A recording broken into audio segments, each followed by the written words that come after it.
หลายพื้นที่ทางภาคใต้แม้นยังสืบต่อมีฝนตกหนักอยู่ตื่มอีกดังนั้นท่านผู้ชมทุกท่านมีสติรักษาระมัดระวังเรื่องของสุขภาพการขับขี่รถล้างพาหนะในเขตที่ว่ามีฝนตกหนักหรือว่ากา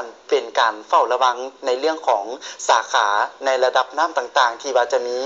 ระดับน้ำเพิ่มขึ้นนี่ควรมีสติระมัดระวังติดตามรับชมการรายงานข่าวพยากรณ์อากาศให้เป็นประจำขอบจากข้อมูลจากกรมอุตุนิยมและอุตุศาสตร์ท่านผู้ชมในหลายมื้อที่ผ่านมาพวกเขาได้นำเสนอให้ท่านผู้ชมได้ติดตามรับชมถือว่าเป็น10อันดับของสายการบินที่มีการให้บริการที่ว่าเป็นความสุดยอดในเรื่องของสั้นประหยัดในปี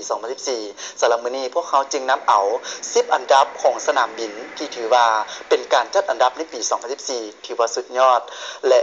เป็นการจัดอันดับของ Skytrack จะมีสนามบินใดนะที่ว่าเข้า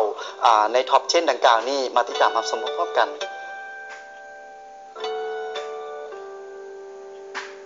สำหรับมื้อนี้พวกเขามาติดตามรับชม10อันดับสนามบินสุดยอดที่ดีที่สุดในโลกแห่งปี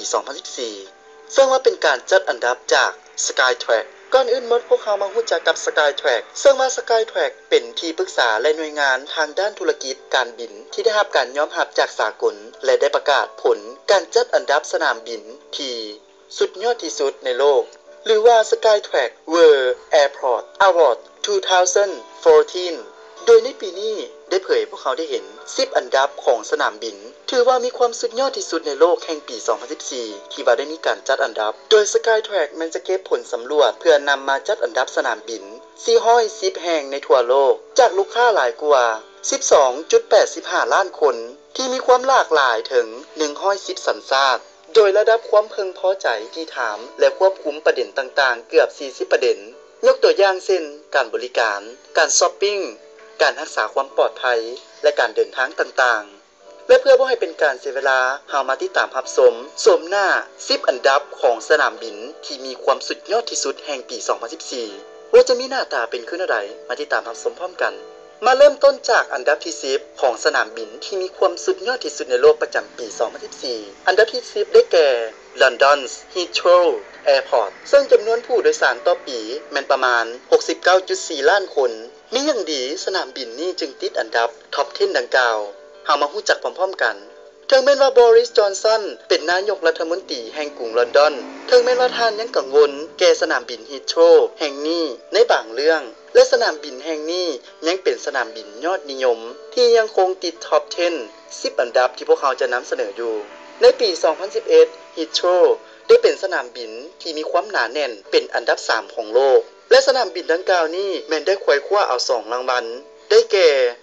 รางวัล Best Airport Shopping และ Best Airport Terminal หรือห้องรับผู้โดยสารที่มีความสุดยอดและเนื่องมาจากสั้นที่5ซึ่งเพิ่นได้เปิดให้บริการในปี2008ด้วยงบประมาณหลายกว่า 6.2 พันล้านดอลลาร์สหรัฐและใช้เวลาในการออกแบบและก่อสร้างดนถึง19ปีมาถึงอันดับที่9ได้แก่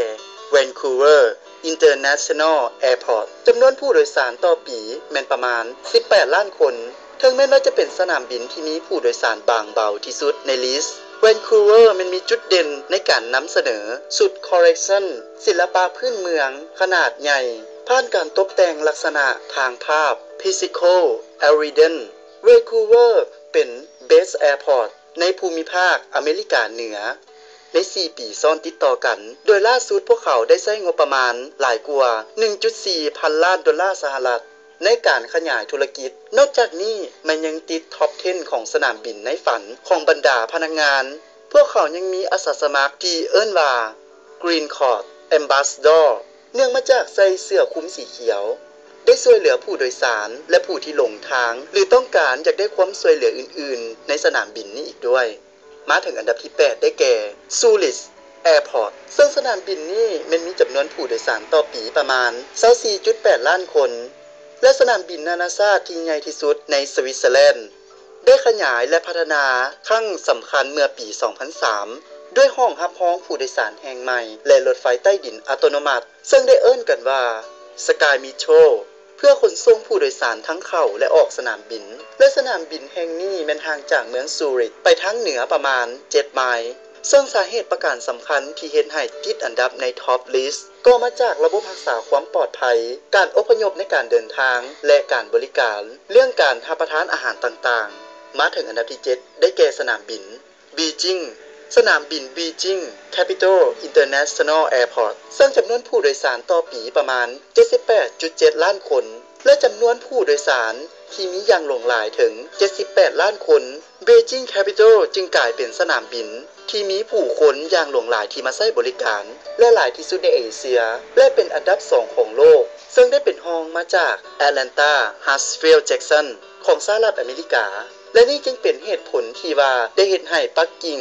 จึงกำลังดำเนินการก่อสร้างสนามบินแห่งใหม่ซึ่งใหญ่โตมโหฬารหลายกว่านิวยอร์ก JFK และเทอร์มินอล3อาคารที่สูงที่สุดของสนามบินซึ่งเปิดตัวในเมื่อปี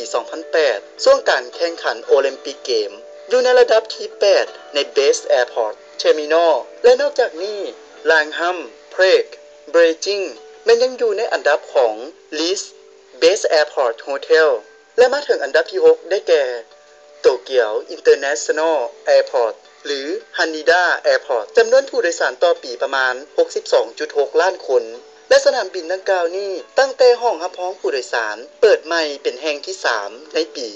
2010 Haneda แม้นมีความสามารถรับรองเอาผู้โดยสารได้ถึง 90 ล้านคนต่อปีถึงอย่างใดก็ตามในขณะนี้แม้นยังมีส่วนที่มีการพัฒนาและก่อสร้างเพิ่มเติมขึ้นอีกอยู่อย่างหลวงหลายและล่าสุดรัฐมนตรีว่าการกระทรวงที่ดินและโครงการพื้นที่และคมนาคมของญี่ปุ่นแม้นได้รับการประกาศแผนการขยายห้องรับผู้โดยสารแห่งใหม่ด้วยประตูที่มีหลายขึ้นหลายกว่า8ประตูเพิ่มปริมาณบนจอดรถและเปิดโรงแรมอีกแห่งหนึ่งนอกจากนี้ Haneda แม้นยังชนะรางวัล Best Domestic Airport หรือว่าสนามบินภายในประเทศที่มีความสุดยอดโดยจุดเด่นของสนามบินแห่งนี้แม้นอยู่ในเรื่องของการช้อปปิ้งและระบบรักษาความปลอดภัยรวมไปถึงความสะอาดอีกด้วยสำหรับมื้ออื่นพวกเรามาติดตามรับชม5อันดับที่เหลือ